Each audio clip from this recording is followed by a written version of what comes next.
Good morning. On behalf of the small but mighty Davenport family, I want to thank you all for being here to celebrate the life of my Austin. Beyond my immediate family, my mom, my dad, Richard, Austin has been wrapped in acceptance, support, and unconditional love by our family and the Hockle family, and most of all, sweet Christy. We're surrounded by them today and feel them rooting for us and ever cheering for Austin. Our deepest appreciation to the Newtons, the Lamberts, the Hughes came in force. And these three precious souls, my Tim, my Campbell, and my beautiful Margaret. Austin's passing has, as you might imagine, been unbearable for us, but we felt tended to by all of you. Now, as for today, this will undoubtedly be a celebration because Austin loved celebrations, particularly ones where he was the center of attention.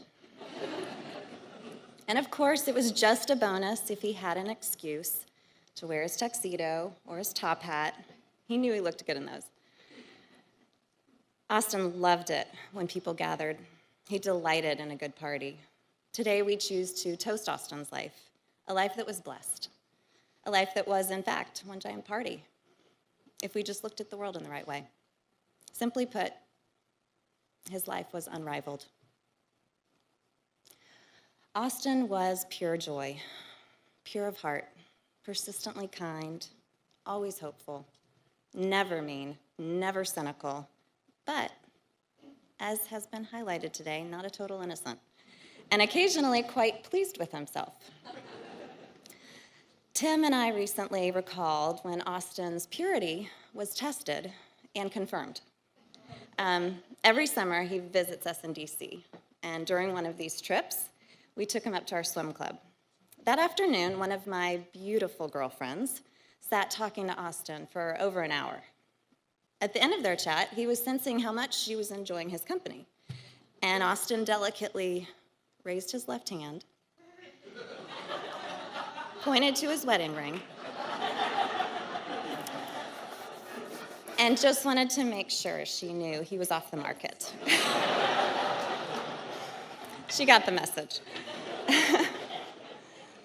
I think Austin, without intention, encouraged us all to be better, showing us how to do the right thing, be less critical, more accepting, and always finding a way to be delighted with life.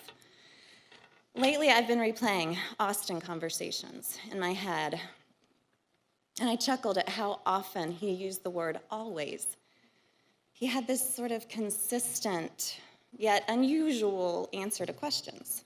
Instead of answering yes, he responds with the word always, kind of in a sentimental inflection to it. So here's how a typical back and forth with Austin goes. Hey, Austin, did you have a good day at work? He'd say, always. Do you feel like meeting up with friends on Friday?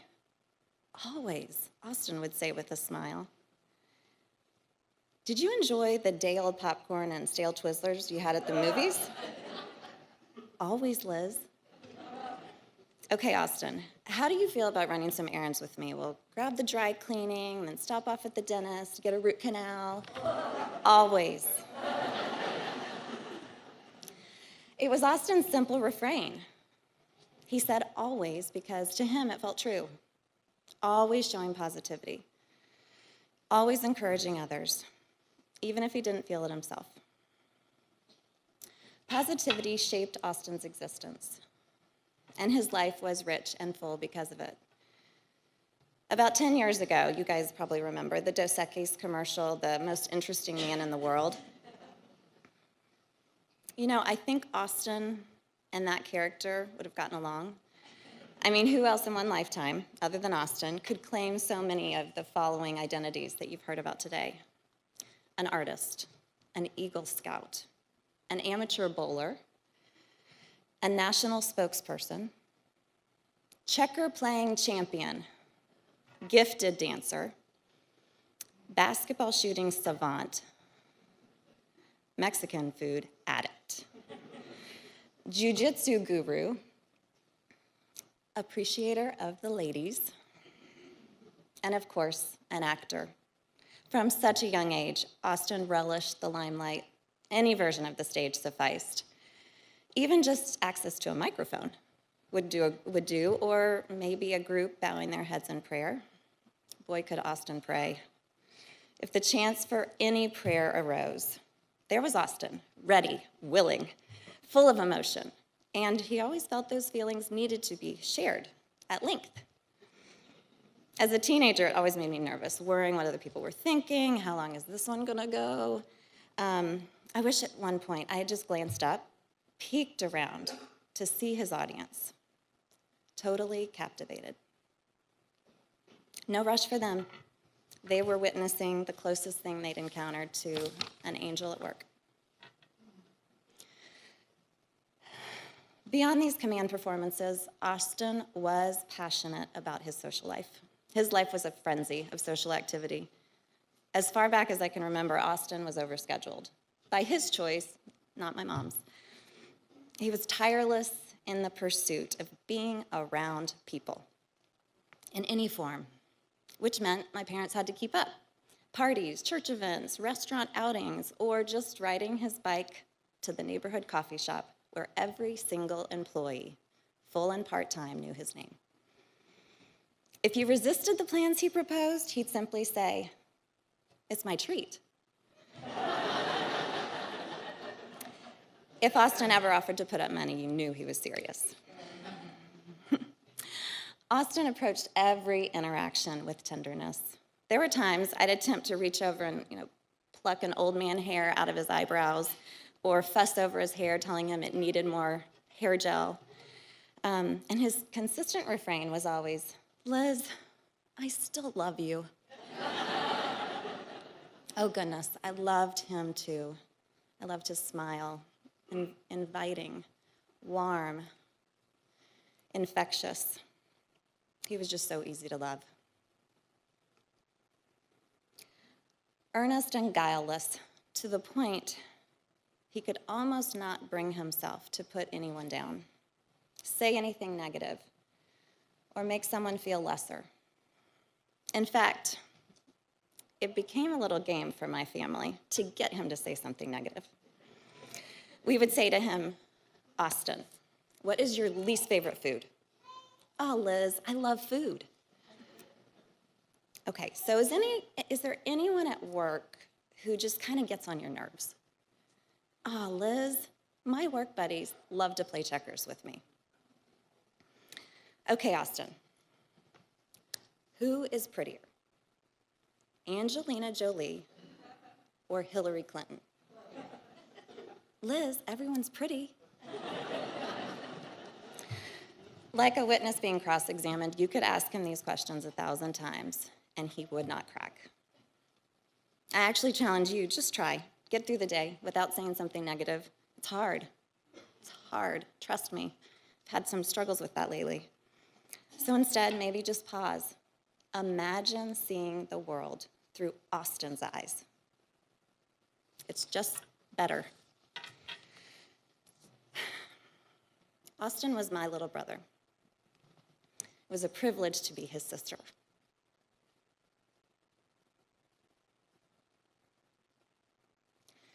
I share that honor with my older brother, Richard. No one was prouder of Richard than Austin was. I want to thank Richard for looking out for him all these years, and most recently, for throwing your heart and soul into handcrafting the magnificent urn that's on stage here that will hold Austin's ashes for years. And there are no two prouder parents of Austin than my mom and dad. All of us burst with pride when we talk about Austin. And it's been that way my entire life. But in all of this, I am the lucky one. I grew up as his big sister, and he was my cute little shadow. I pretended I was a young mommy to him. And looking back, I realize now he was my first real love of my life. Most of us discover as adults what it's like to feel unconditional love for another, maybe the firstborn child.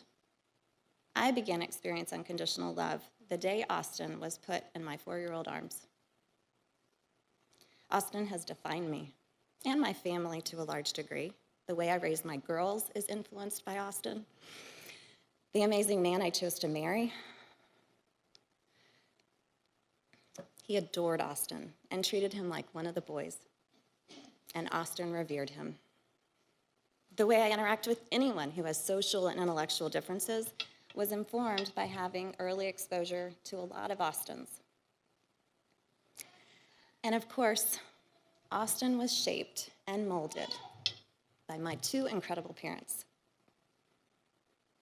They were the gentle yet steady hand guiding Austin from birth. They have an enviable faith in God, and Austin, in turn, reflected that back to them. The day Austin came home from the hospital, their battle began. As so many here know, overcoming challenges and heartbreaks of having a child with disabilities is quite daunting. It was not a stroke of luck that Austin turned out to be this all-star we all know, a celebrity to many.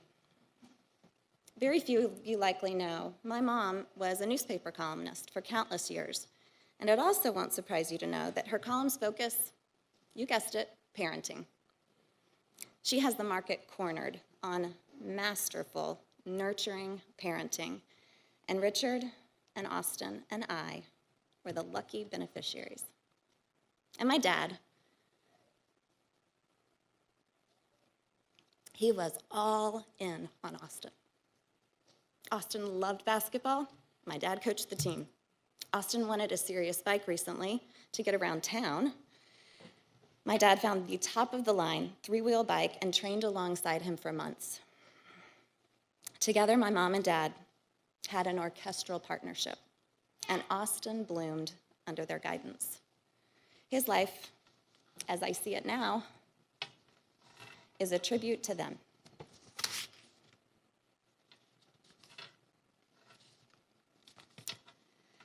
Growing up, total strangers often approached me at Down syndrome events just to tell me they'd met Austin, as if they'd met LeBron James. And they shared that they were patterning their parenting approach after my parents in hopes that their child, too, might turn out like Austin. Everyone wishes for an Austin because he defied the odds. Breaking through barriers life dealt him, he was the one who could draw a crowd with a smile and a mischievous grin. Austin has given so many families hope for their own child, hope to live a normal life. Hold down a job, get married, feel fulfillment, or perform Michael Jackson's moonwalk with ease. He achieved all this because he had superhero parents. In my eyes, they remain unparalleled. Our grief has been agonizing. I close my eyes longing to see Austin grinning back at me with those brilliant blue eyes. It's unfathomable to ache this deeply. But we will emerge on the other side, holding his hand in heaven. And although my parents feel the deepest anguish, they understand Austin is with Jesus, dancing and singing, just a little off-key. As we contemplate this loss, let's bear in mind what Austin taught us. He taught us fervor for life, unconditional acceptance of others, optimism at every crossroads. All of us might benefit a little bit from embodying more of Austin. For me, that will be his legacy. Maybe our Austin was ready. Maybe he had completed what he was put on earth to do. Regardless, to Austin, I am certain that God is saying, "Good, well done, my good and faithful servant." But here on earth, are we going to miss him profoundly? To that, I'd simply answer by quoting Austin, always.